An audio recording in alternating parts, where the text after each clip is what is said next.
ئەمڕۆ لە تاوری تەندروستی سمارت خۆشبەختانە هەساین بە چلەمین پێداچوونەوەی خێرای تاوەرەکەمان لە ژێر ناونیشانی ئاستەنگیەکانی دەستنیشانکردنی نەخۆشیەکانی لیمفەگرەکانی مل.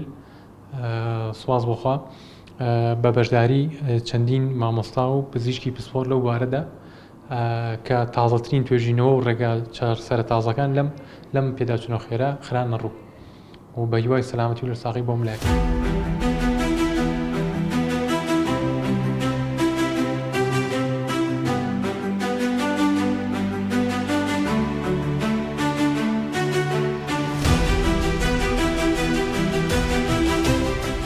ئەمڕۆ لە ئەوەری سمارتی تایبەت داوەت کرابووین بۆ ئیڤنتێکی دەربارەی نەخۆشیەکانی قورگ و جۆلووت و سەر و مل نەخۆشە سەرەتانەکانی کە لەو شوێنە کە دروستە بێت. لەم ئیڤنتە مەجموعەی دکتۆریکی زۆر لە هەموو پسپۆرەکان بەشدار ببوون، لە پسپۆری ئەشعە و پسپۆری پاثۆلۆجی و جراحای عامە لە شێوەی گشتی لەگەڵ قورگ و جۆلووت سەر و مل.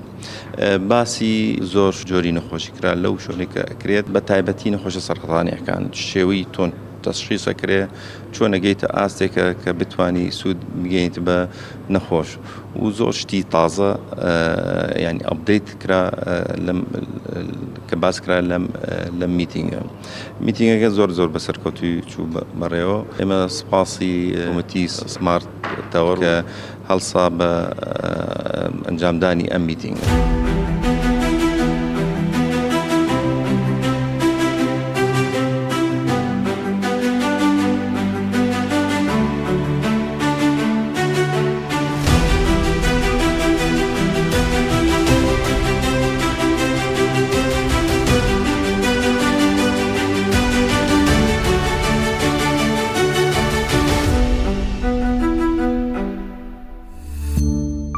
سمارت وەرچەرخانە.